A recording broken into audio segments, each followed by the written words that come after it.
Welcome to Dead Man Talking. Tonight's story is another exclusive, and the second story from our good friend HoboSam21, author of Hell's Ranch from a month or so ago. As ever, please do let us know what you thought down below in the comments box. Please do like and share.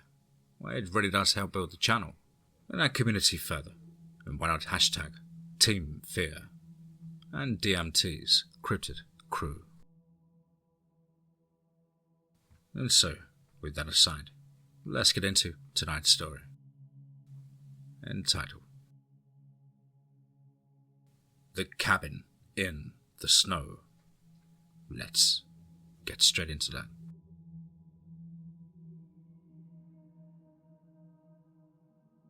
My name is Scott Wellington. 5 years ago I moved to a ranch on the Utah desert. It was here I met my girlfriend of 3 years, Laura, and my neighbors Matt and Mark Stump. Well, there was a large age difference between myself and the brothers, but after going through a rather harrowing experience with Matt and subsequently hiring them to help restore the dilapidated cabin and outbuildings on the ranch, we became good friends.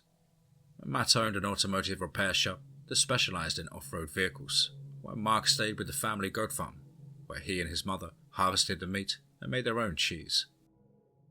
When Matt opened his shop, I came on as a silent partner. You see, I had been blessed with a large sum of money while living on the Oregon coast, and that was how I was able to move out this way and purchase the ranch. It also meant I was more or less what you would consider retired. So, when I was talking with Matt at his shop one day and he brought up heading to the near mountain for a day away with our girlfriends, well, I couldn't think of any reason not to go.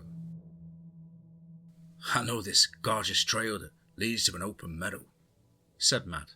It will be the perfect place for popping the question. He winked. I had mentioned once a few months before that I was thinking about proposing to Laura, and he wasn't letting me forget it. Grabbing a beer from the mini fridge, I took a deep swig before jabbing back. I think you're looking for a place to pop the question on Sarah. Now, Matt and Sarah had been dating since they were 16. If anyone was ready to get married, it was them. Matt walked over to his toolbox, fishing a key from his pocket, and unlocked a small drawer at the top. And opening it, he turned to reveal a small black velvet box. I choked on my beer in surprise. Wait, seriously? I asked. And grinning ear to ear, Matt nodded. And I want you to be my best man. Not only did you save my life, you gave me the ability to build this. He waved his arm around the 4-bay garage. Of course, I accepted and congratulated him. I asked him what the plan was. Going to his office, Matt showed me a trail on a large map that he had pinned to the wall. This is the way back to Hawks Canyon. You can't pass this time of year due to the snow, but I know of an offshoot that circles back near an old mine claim. Matt explained. The neat thing about it is that there's a meadow at the top with a pretty good view. Well, it'll take some snow wheeling to get there, but nothing my Jeep or your truck can't handle. We decided the next weekend would work best, as it was forecasted to be clear, and that gave us 5 days to prepare. After another hour of talking, I let Matt get back to work. I had just bought a new Chevy trial bus 2 months ago, and I was excited to see how it would handle the snow. Matt had a white 1994 two-door Jeep Cherokee that was heavily modified. And by taking 2 rigs, we wouldn't have any trouble pulling the other out if one of us got stuck. After arriving home, I gave Laura a call. Hey babe, what's up? She asked. I was just with Matt and we had this idea to go out snow wheeling and have a picnic this Saturday. Well, how's that sound? Sounds great, she said with enthusiasm. Well, it's a bit of a drive, so let's meet at Matt's shop at 7, I told her. And after saying our goodbyes, I hung up and began packing for the day trip. Matt was under a Dodge Durango, fighting with rusted suspension bolts when his brother Mark walked into the shop. Sup, Matty? He asked while leaning nonchalantly against the SUV. Matt stood out from below the vehicle, and Mark gave him a hand up. And dusting himself off, Matt answered. Me, Scott and the girls are heading out to Cass Creek Meadow this Saturday. You want to tag along? The same place Dad proposed to Mom? Mark asked. Matt nodded. Any chance you got something similar in mind? Mark asked, and Matt nodded again, before breaking into a grin.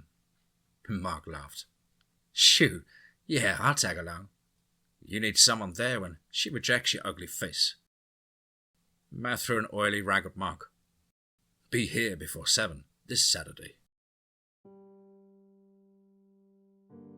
Before I knew it, the weekend was upon me. My blaring alarm clock read 5:45 a.m. Not being a morning person, I had loaded my pickup the night before. I even had coffee scheduled to brew right as I got up. After a quick shower and a shave, I grabbed a cup of black warmth and headed out the door. It was normally a half-hour drive to Matt's shop, but it had snowed last night. The road I lived on was less than ideal at the best of times. I'm going to have to get this thing resurfaced, I said to myself as I settled into the familiar ruts that led through the ranch and into town. By the time I got to Matt's shop, Laura and Sarah were already there. The girls stayed inside the heated office while Matt finished loading up traction boards and a kinetic bow strap into the back of his Jeep. Worried we might run into trouble, I asked him after parking my truck. Matt shrugged. No, but if I don't pack it, then I'll end up needing it, for sure. I laughed. Funny how that always works out. It wasn't long before Mark arrived in his rusted-out 80s single-cab Chevy. Hearing him drive up, the girls came out the office. Laura was dressed in black snow pants and wore a white jacket and pink stocking cap. Laura was nearly my height, while Sarah was a foot shorter, and Sarah had opted for jeans and a plaid jacket despite the temperatures hovering around the negatives. Matt slammed the rear hatch shut. Let's load up, he announced. Are you riding with me or Scott? He asked Mark. Mark replied, Let's see. Brand new crew cab truck with heated seats or 30-year-old Jeep or 1 tons. As Seaton figured out, we loaded up and headed for the mountains. Looking at the sky, Laura commented, I'm not sure I like the looks of these clouds. Looking up at the black tumultuous sky above, and I couldn't disagree. Well, the forecast says it's not supposed to snow until Monday morning. Maybe it'll clear up some more once the sun starts warming things up, I suggested. We continued down the highway for a little over an hour before Matt indicated that we needed to turn off. We went from nicely ploughed asphalt to 3 feet of snow instantly. But luckily, it was fresh and light, so Matt's Jeep had no trouble pushing through it. Switching into 4-wheel drive, I followed behind at a safe distance. And despite Matt clearing the trail, my truck's lack of clearance meant I had to push through plenty of snow. Laura looked a little nervous, and I couldn't blame her. Growing up on the Oregon coast, I didn't have much experience driving in the snow. But the truck's brand new tires and traction control made easy work of it. We had travelled 20 miles before there was any signs of trouble. We had dipped into a valley, and there was a layer of ice under the snow. Matt's Jeep was sliding to the left and the right as he continued to push his way along the trail. Oh no! Laura gasped as the back of Matt's Jeep slid off the road and buried itself in a shallow ditch. I stopped my truck and watched while Matt attempted to rock himself out of the hole he had dug. But it was no use. His tires couldn't get any purchase on the slick ice. Giving up, Matt got out and walked towards my truck. Looks like I need a little tug, he said with an embarrassed grin. We attached one end of the tow rope to Matt's hitch and the other to the front of my truck. When I put it in reverse, go ahead and give me a pull, Matt explained. Leaving a couple of feet of slack in the rope, I waited for Matt to get back into his Jeep. When his reverse lights came on, I took my foot off the brake pedal and gave the truck some throttle. I ended up accelerating a lot faster than I intended to. The rope became taut, but rather than pull Matt out of the ditch, he yanked my truck into it. Shit! I cursed. My truck was tilted at 45 degrees, and I tried going to drive and then back to reverse, but the truck, I wouldn't budge. And Laura, myself and Mark climbed out of the passenger side, as the driver's side was buried in snow to the top of the doors. With snow supporting my body of my truck, the tires spun freely. And Matt walked over once again. That's less than ideal, he said as he looked at my truck. I decided his Jeep was the less stuck of the two. We began shoveling snow out from around it. The plan was to use traction bores to get him back on the road. Everyone was working so intently that we didn't notice the snow fall until it was nearly whiteout conditions. With the boards in place under Matt's tires and the snow cleared from under his axles, he climbed back into the driver's seat. The Jeep crawled forwards a couple of inches before kicking the boards out. But he was moving. All four tires spinning, Matt saw the steering wheel left and right, searching for the traction. He was ploughing a nice trail up the ditch, and just when it looked like he was going to get back onto the road, the front of the Jeep disappeared straight down. Mark and myself ran to Matt, and only the rear bumper and back hatch were visible above the snow. And just as I slid down into the ditch, the rear hatch raised up. I helped hold it open while Matt climbed out, and Mark gave him a hand, and then we inspected the situation. "Looks like I found a covert," Matt said. "What now?" asked Mark. Looking back, I couldn't see my truck or the girls through the snow. "I thought it wasn't supposed to snow until Monday," I said. The shit on our faces from the now howling wind, we walked back down the road to where my truck was buried. In the time we had been gone, a foot of snow had built up on my truck. Matt quickly cleared the snow away from the tailpipe, and then we all piled into the cab. Starting the engine, I turned up the heat to full blasting us with warm air. My face and fingers were tingling painfully as they warmed up. If we had spent much longer out there, we might have gotten frostbite. As we warmed up, Matt asked a very important question. "Does anyone have cell service?" When everyone checked their phones, and then answered with a chorus of no's. "Well, shit," I said. Well, no one knows where exactly we decided to go either, and the group fell silent. It was during this silence I heard a knocking noise coming from the engine. I was scanning the gauges. I saw the check engine light was flashing, and then I saw the oil pressure gauge was at 0. Before I could get my hand up to the key, the engine shut off with a popping sound. "Well, that didn't sound good," commented Mark. I sighed in frustration. "No, it didn't. We lost oil pressure," I informed the group. "How?" asked Sarah. "The truck's brand new," I shrugged. "Too much angle maybe, or we punched a hole in the pan when it went off-road. Either way, we just lost our only source of heat." And glancing at the rearview mirror, I saw the outside temp was now at 3 degrees Fahrenheit. Matt spoke up. "We need a plan. A body heat will keep us warm for a while, but no one is coming for us before tomorrow. And with a wind chill, it's going to get well below 0 tonight." "You're not suggesting we try and walk out of here, are you?" asked Laura. Matt shook his head. "It's already too cold for that. We don't have the proper clothes to make it to where we would have service." Then Mark spoke up. "Well, that's a long shot, but I have an idea." "Well, let's hear it," I said. And Mark reached past Laura and dug a map out of the glove box, and unfolding it, he pointed to a spot. "Well, I'm nearly certain we're right here.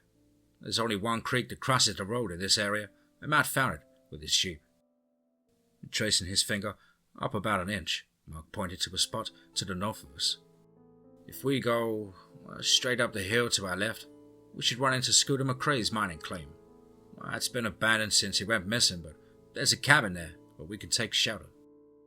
I glanced at Matt and shrugged. It was Sarah that spoke up first. "When you're lost, you're supposed to stay put and wait for help." "That's assuming anyone notices we're missing before Monday rolls around," I added. "I don't like it," Sarah insisted. Then Laura spoke up. "I'm not sure I agree to stay, but what are the odds we can even find the claim in these conditions?" She had a good point. Visibility was down to less than 20 feet, and light would start fading in 2 hours. "Maybe if we..." Matt began to say when there was a massive crashing sound. We were instantly blinded by shattered glass and wind-whipped snow. Sarah screamed and I heard cursing from Matt and Mark. "Is everyone okay?" I shouted above the howling wind. Laura grabbed my wrist. "Oh, good, here," she yelled. Matt, Mark and Sarah also confirmed they were okay. A massive branch had landed on the truck, shattering both side windows. We all carefully navigated around the broken glass and jagged wood. Once everyone was out of the truck, we huddled together, both to shield our faces from the wind, and so we heard one another.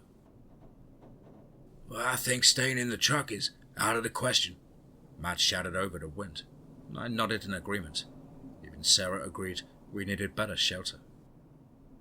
Well, there was no way to fit 5 of us in the Jeep with it sitting on its nose.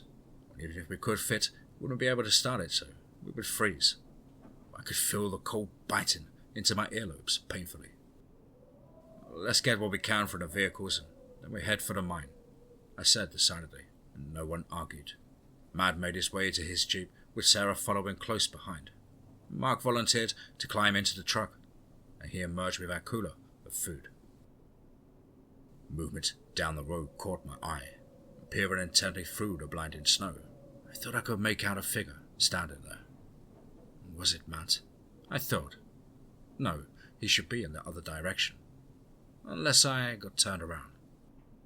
Glancing at the truck, I confirmed that the figure was definitely to our rear.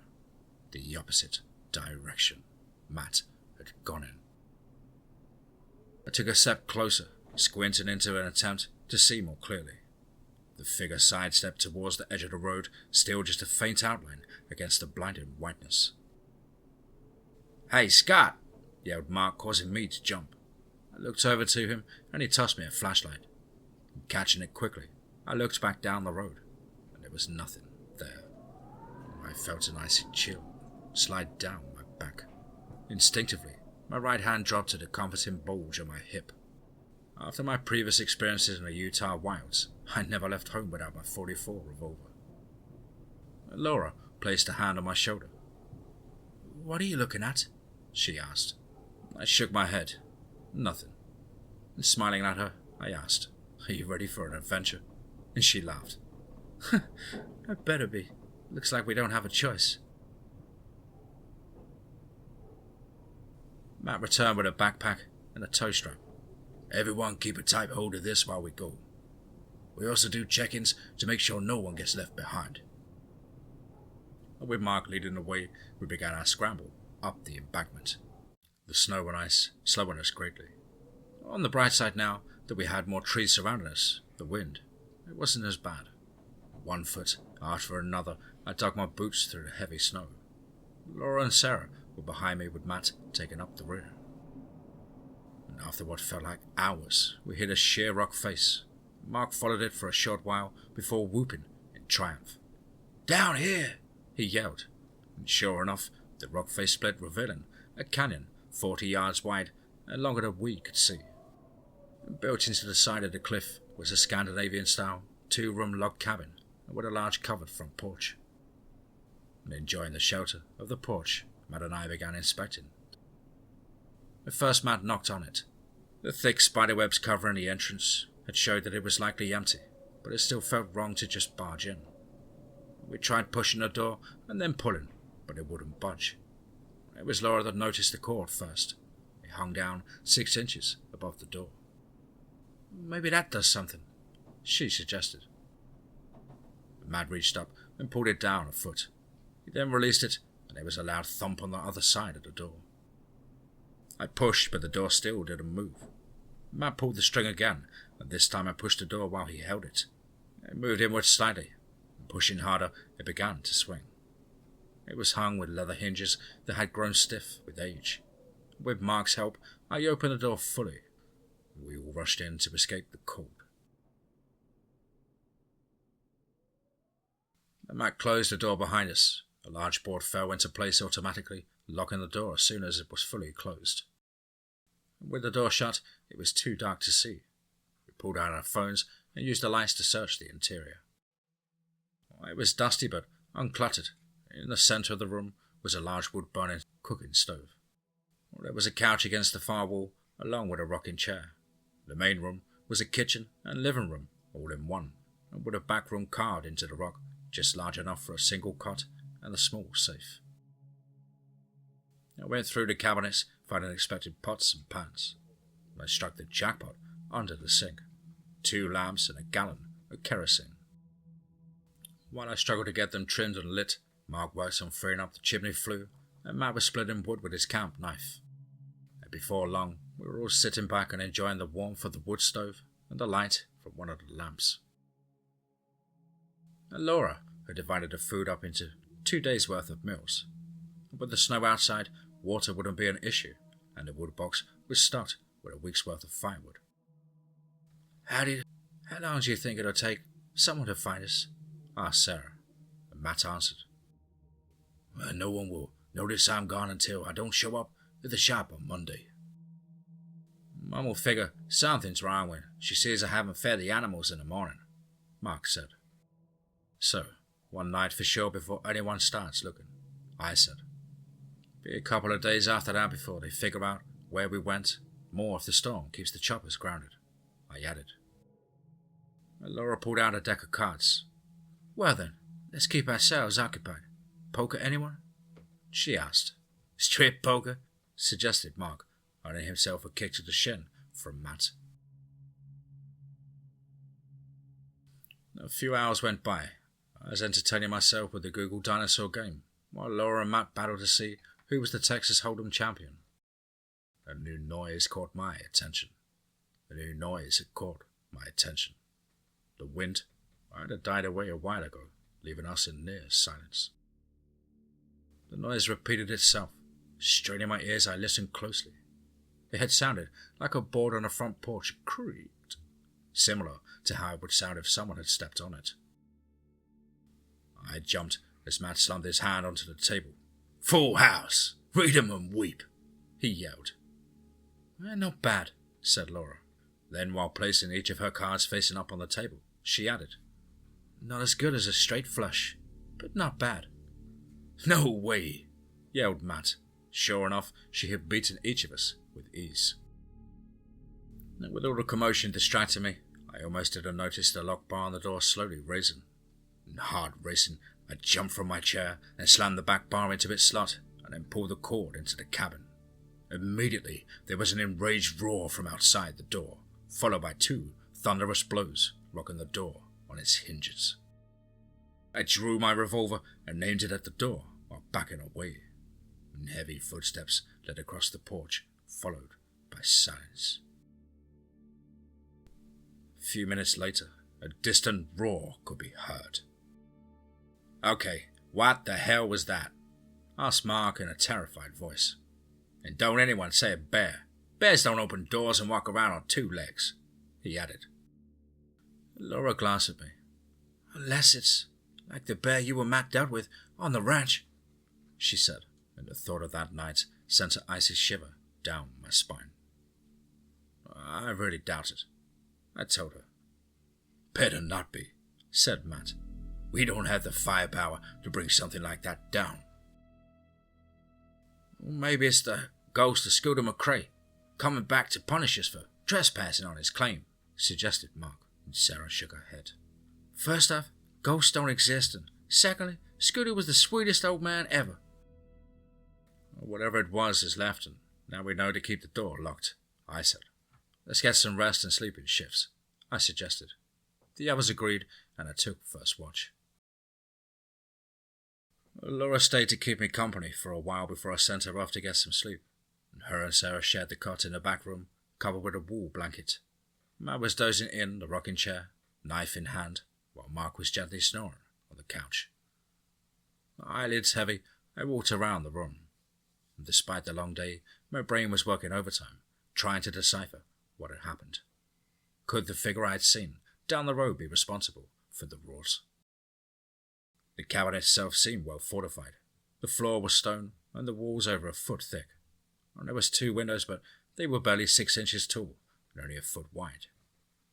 The weakest point was by far the front door, and it was anything but flimsy. Feeling the fatigue settling in, I shook Matt so he could take over while I slept. A yawning Matt stood up from the chair. Anything happen? He asked. I shook my head and sat down in the rocking chair. Matt glanced at his watch. Another 8 hours until sunup. Let's pray it stays quiet. As soon as I settled into the chair, sleep overtook me. It felt like I had just closed my eyes, when a sharp pain in my shin awoke me. And jumping to my feet, I saw Matt standing there, preparing to kick me again. And before I could angrily yell at him, he held a finger to his lips in an international sign for quiet. Freezing, I felt for my revolver. I was still on my hip. Matt pointed a finger to the roof. Listening intently, I heard a dull thud. Some dust drifted down, and 2 more thuds could be heard. Something very heavy was sneaking across the roof. Like the rest of the cabin, the roof was overbuilt. The builder used 6-inch thick logs, cabled side by side, and then covered it in thatch. And I rose to my feet and unholstered the revolver. The muffled footfalls made their way to the peak of the roof. Waiting in the chilly darkness, my focus shifted to the door. And peering through the limited light, it looked to be moving ever so slightly. Quickly but quietly, I rushed to it. The wood groaned softly, and the door bowed inwards. Something was testing it. The lock bar held true, but the thought of something strong enough to flex a door that thick terrified me. "Hey!" yelled Matt as a thunderous crash rang out from the rooftop. Sarah's scream could be heard above the splintering wood and angry growls. Matt snatched a small hatchet from next to the wood stove and backed towards the room where the girls were. "Stay in here," he commanded. And slamming the bedroom door shut, he threw a fire poker to Mark. "What the hell is up there?" demanded Mark. "There's another at the door," I warned them. As if to emphasize my point, the door was rattled by multiple blows. Roars and snarls could be heard all around the cabin. "I think there's more than just 2, Mark said quietly, gripping the fire poker with white knuckles. Dust filled the air as the cabin was rocked by impact after impact. The walls shook with each blow. The door was cracked and splinters flew off of it, but it held strong. Snow fell as a hole was opened in the roof. An arm-like appendage covered in fur reached through and began clawing about, leaving deep gashes in the locks. I aimed my pistol and fired, the .44 caliber round striking the intruding wrist and sending bloody bone fragments and fur flying. And there was an ear-piercing howl, followed by a tumbling sound of something heavy that fell from the roof. Retreating footsteps echoed into the distance. A far-off wolf-like howl rose into the night, sending chills down my back. The bedroom door opened. Laura stepped through it. "Are they gone?" she asked, and I nodded. For now, at least. Behind Laura, Sarah was sitting on the cot sobbing. Matt rushed to her side and tried to comfort her. Laura looked up at the hole in the roof. "Any idea what we're dealing with?" she asked. "I haven't a clue," I told her. "Two-legged, mutated wolf-man hybrids on steroids is my guess," offered Mark. But despite the situation, Laura couldn't help but smile at his description. And after seeing that arm, I couldn't think of a better guess. Matt led Sarah out of the bedroom and joined us. Laura put her arm around her shoulders and gave her a comforting squeeze. "Anyone have a plan?" Matt asked. Glancing at his watch, he added, "We got less than 3 hours until daylight. Judging by the snow coming through our new roof vent, I would say the storm hasn't let up." "Whatever they are, they bleed and don't like getting shot. I just wish we had more ammo," I said.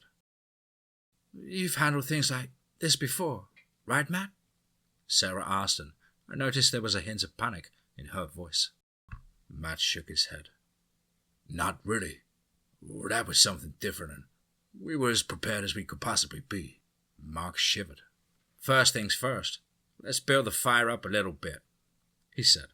Seeing the wisdom of his suggestion, I threw a couple more logs into the stove and opened up the vents. "I'm just glad we didn't stay in the truck," said Laura. "Those things, they would have torn right through it." And as the wood stove chased away winter's icy grasp, I began planning for the next attack. "We can't really reinforce the roof, and the walls seem to hold up fine, so I think we should focus on barricading the door," I suggested. Matt agreed and added, "We could use the bedroom as a place to fall back, if the door falls and there's no other way out anyways." Well, that made sense. The bedroom was carved into the rock face, with a decently thick door separating it from the main room. Laura turned to Matt. I would appreciate it if you didn't tell me to stay put like a dog and lock me away next time. Matt looked annoyed. He was about to snap back, but instead took a breath and apologized. I'm sorry about that. I was acting without thinking. I just wanted to make sure both of you were safe. Laura gave him a brief hug. I know, but I'm an adult. I can make that decision for myself. And Mark was over in the kitchen, slamming cupboards and drawers. Can I get a light over here? Grabbing one of the kerosene lanterns, I turned it up and brought it to him. What are you up to? I asked. He pointed to a small pile of knives. Looking for things that we can use to fend off the roid wolves, he answered. Matt grabbed a broom and snapped off the head. Mark tossed him a large chef's knife and a roll of duct tape. The brothers worked together flawlessly, without saying a word, to construct a half-dozen makeshift weapons. Sarah screamed as a hairy arm burst through one of the windows, where it swung around blindly, narrowly missing Sarah's head. Laura grabbed at Sarah's jacket and yanked her out of harm's way. Matt threw a small steak knife, and despite it being a kitchen knife, it flew true, stabbing into the back of the clawed hand. The arm withdrew, and angry snarls could be heard outside. Sarah rushed into the back room and slammed the door shut. Quick, barricade the door! I yelled. Matt and Mark started to drag the ancient couch towards the door, but it was too late. With a loud crash, the lock bar split in half. A second crash sounded, and the door flew inwards, revealing a creature that I couldn't have dreamed up in my worst nightmare. It had to stoop slightly to stand in the doorway. The head was that of a wolf, but with a shorter, stockier snout and glowing yellow eyes. Below the head was a pair of massive shoulders rippling with muscle. It had narrow hips and a backwards canine-like knees, but all I could focus on was the nearly 3-inch long claws it had on the end of its almost human-like fingers. I fired a shot without aiming and grazed its ribs. The creature growled, and then fast as lightning it snatched Mark by the foot and darted out of the doorway. No! Yelled Matt before he ran after them. I tried to grab him, but he got out of the door before I could. And I was right behind Matt when he leapt from the top step of the porch. One of the beasts jumped from the roof and crushed Matt into the snow. The creature bent down, jaws opening wide, no doubt intended to consume Matt's head in a single bite. Without thinking, I shoved the barrel of my pistol into the creature's butthole and pulled the trigger. The wolfman arched its back, releasing Matt and letting out a whimper. It dropped to all fours and hobbled into the woods. I pulled Matt to his feet just in time to see Mark sprinting towards us from the woods. Fucking shoot it! He screamed as he dived past us, and in hot pursuit was the wolfman that had dragged him from the house. I fired once, twice, 3 times. The first 2 shots hit it in the torso, leaving bloody wounds, but the third went high and caught the creature in the left eye. The beast dropped to its knees, sliding in the snow. It then batted at its head with its clawed hand. A voice behind me yelled out, Scott, duck! I hit the ground, and Laura threw one of the lanterns over my head. It struck a wolfman that had been stalking me from the side. The lantern shattered, engulfing the creature in flames.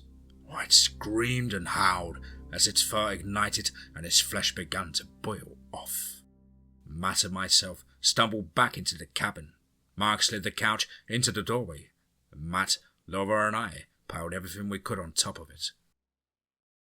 Breathing hard, we each clutched one of the homemade spears and pressed our backs to the barricade. Every snap of a twig caused us to tense up. But even as the sun began to rise, no attack came. By noon we relaxed some. The storm had dissipated, leaving behind blue skies. Mark had lost a boot to the wolfman's jaws, but had only sustained a few scratches and bruises. And Sarah eventually ventured out from the back room and joined us. And as we stood around the wood stove, eating the last of our food, Mark perked up. Do you guys hear that? he asked. And listening closely, I thought I could make out an engine. We all scrambled to open up an exit in the barricade. Matt was first out, still wielding his hatchet. And soon we all joined him on the porch. We kept a cautious eye out as the engine grew closer. The snowmobile, bearing the sheriff's badge on the side, approached us. When it reached the porch, the rider cut the engine and pulled off his helmet. It was County Sheriff Bruce Wells. "Looks like you lot have had a hell of a night," he commented. "That's putting it lightly," I said as I stepped down to shake his hand. Bruce called the rest of the search and rescue party and told them our location, and soon 2 more snowmobiles and a snowcat showed up. How did you manage to find us?" Laura asked. "OnStar," said Bruce. "The truck sent out a message that it was in an accident and had an engine failure. When they couldn't get a hold of Scott, they called us. We came as soon as the storm let up." And the blizzard had wiped away all traces of the battle. The creatures must have collected their dead, as there were no bodies. We decided that it would be best to keep the story of what happened between ourselves. It took a few days for everyone to return to normal. Both vehicles were recovered a week later, and I got mine repaired. No proposals were made. I think we all had enough excitement for a while. Marcus brought up the idea of us hunting the wolf creatures. We know at least one survived. The rest of us are against the idea, and with good reason. His argument is that we will be at fault if the creatures killed someone, and I honestly believe that we drove them back to wherever they came from. At least, I pray that is the case.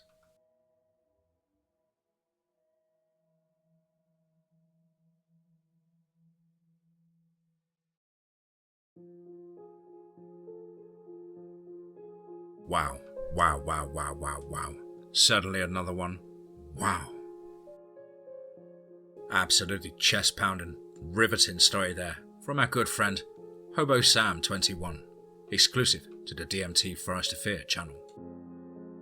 A giant thank you to you, Sam, for penning this incredible story. I really can't wait to see what else you produce next with these wonderful characters. Well, guys and girls as ever, you know the drill. Please do let us know what you thought down below in the comments box. Please do like and share. It really does help build the channel and our community further. Why not hashtag TeamFEAR and DMT's Cryptid crew. If you're an aspiring writer, then please do get in touch with me at the contact email, which is as on screen. contactthedeadone@gmail.com. I really look forward to hearing from you. Hope you all had a fantastic weekend, an even better week at work or school, studying, whatever it is that you do. And I hope you're all keeping fit and focused. But above all, guys, remember, be safe, not sorry.